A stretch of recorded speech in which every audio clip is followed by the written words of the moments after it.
Hey, joining us now on the Marr Rock Show. Again, we had him on the show before the cruise, and now we've got him while on the cruise. We've got Cilver. Guys and gal, welcome to the show. Thanks for having us. Thank you for having us. So thanks for doing this, because I know it's been a crazy morning. Kind of give people a little update of what's been going on since last night and what the morning's been like.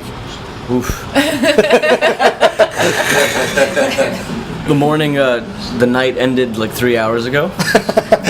And got a little power nap in, and then we've been doing interviews since 10:30 this morning. Yeah, so. We're on a Shiprocked. That's what you do. You go in, to bed at 6 a.m. and then we'll wake up and do what you got to do at 10 a.m. Some of us made it on time. Some of us did not. Some of us did not. Well, you guys are New Yorkers. You should be used to the no sleep lifestyle, right? Yeah. Yeah. You would think. You know what's funny? Last night, we were all pounding drinks. It was like 5:30 a.m. and we were like, dude, we have press at 9 a.m. Yeah. I'll see you there. Well, one good thing was you got your sets in a little bit ahead of that, so that's a good thing. At least I think so. But anyway, the one on the atrium, the first one. Tell me about the experience, the first Shiprocked set, what it was like, and. Wow. We are newbies for the Shiprocked. Okay, we're newbies and They call them noobs. Noobs. Yeah. Okay. I saw it on the little. Yeah, it's on your badge. Yeah, I don't know if they do it for the artists. Noobs. Yeah. Runs with boobs. Yeah. It does. Noobs. Okay. We were so honored to be on this cruise and sharing the stage with amazing bands that some of them we toured with, some of them we have never seen live, like Living Color. I want to catch their show tonight because they were playing while we were playing. It was it was pressuring to know that that's the level that we're sharing the stage with this amazing acts, and it went over very well. We had a lot of fun. It was echoing her. What surprised me the most, and I'll just say it how I saw it. It was quadruple of the amount of people that we thought we were going to play with. And you were there, right? Oh yeah. And we played to 25% of that on Motorboat. We're a baby band on this boat, and we got the attention of a shit ton of people, and that fucking rocks. Yeah, on the way here, man, you guys were getting the shout-outs as we came down the crowd from the steps, so I think this cruise is going to be great for you guys going forward. Hey, I want to ask you about a song. So during that set on the atrium, you did a I Am America song, and I love that tune. I don't know. Tell me about that song. Wow. Thank you for noticing and for liking it. It's a song that we feel very strong about it. It's brand new. That was the first and second time we ever performed it live. Wow, cool. We wrote it around the holiday time. We actually had the riff for a little bit, and we were kept trying different things. But we had this idea that I was born and raised in Romania. Leon was born in Spain, raised over here. Everyone in the band is from somewhere else. Ramsey is a nice combination of Vietnamese, Iranian. We have a Russian and Colombian. So that's what you get in New York. You represent the whole world. That's what you get in New York City. But we're Americans. Right. We all have that blue passport. And our parents have integrated, and some of us are first generation, some of us are immigrants. But to complete her thought, that's what the song is about. We're from New York, as she says in her speech, so everybody comes from everywhere. But at the same time, that's what America is. No one's really American if you go. You just got to go back a little far longer, enough. Yeah, 50 years, 100 years, 150 years, and then you're not. You're something else. And it is an autobiographical song. It talks about my journey, our journey, and it means a lot to us because it's the song where we open up and talk about how we feel about being here, and being able to compare, coming from a different place and realizing some people that I talk to, and I open up and say, hey, this is how it's back home, this is how it's here, which my home is now here, and people was like, wow, this is amazing for you to be able to compare. We don't realize what we have, but it's a beautiful country, and that's our anthem that we wrote for as a thank you to United States and creating such a beautiful, very special place to live in.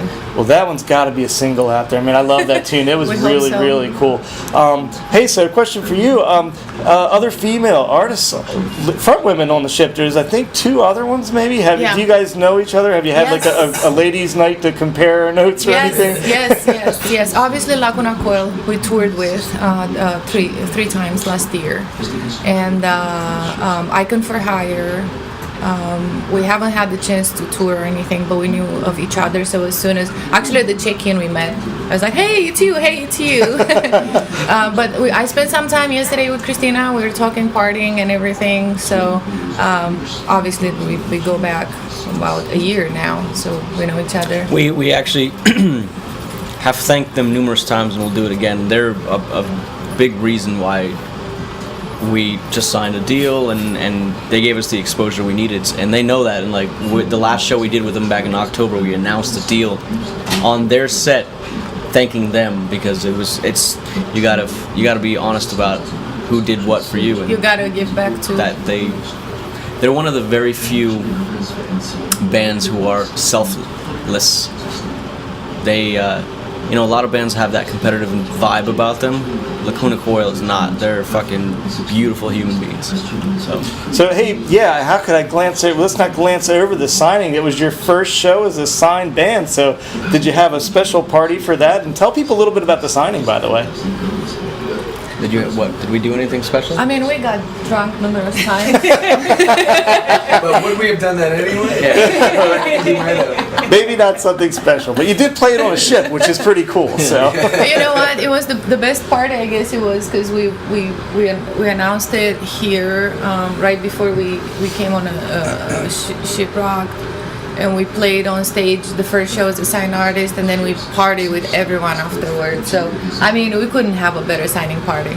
Yep. That's this whole Shiprocked is our signing party. I mean, this whole Shiprocked is a Thank you for party. inviting us to your signing party. yeah, some people do CD release parties. This is way more special than that. Yeah, it's true. So have you guys had a chance to do anything just for fun, like to play around with any of the weird? I know you were looking at the slide on the little model, saying, "Oh man, I wish that was there." We went snorkeling yesterday. Island. What else did we do? That was great.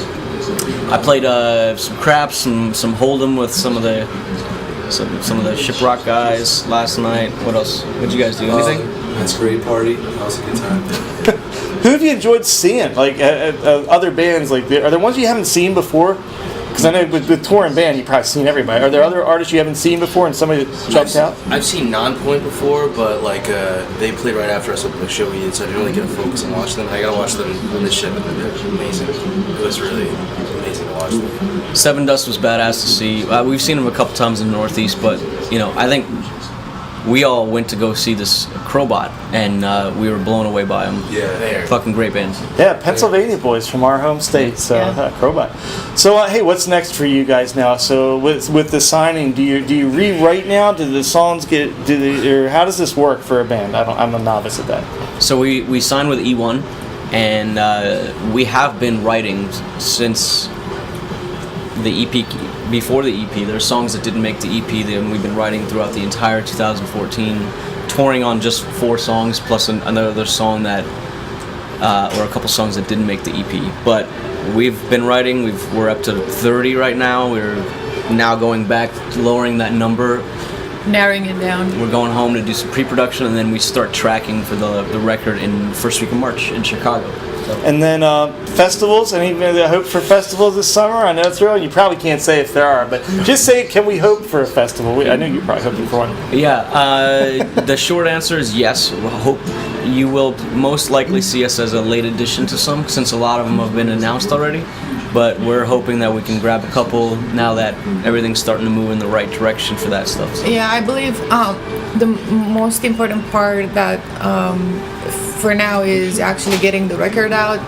A lot of people have been waiting, which is amazing because last year we had our first show, and to actually be able to have that kind of anticipation it means a lot. So just completing the record and getting it out would be the priority, and then. Well, we're looking forward to keeping an eye on you guys. You've been good friends of the Marr Army Rock Show. We've enjoyed having you going way back to when we first met you. I didn't realize we met you, and now I love this project. I want to call it project. I love your band, and I love the direction you're going. And this is going to get so much momentum for you guys, I know, being on this ship. So Thank you. Cilver, everybody, always great to talk to you guys. Thank you guys Thank you so very much much. for Thank having you. us.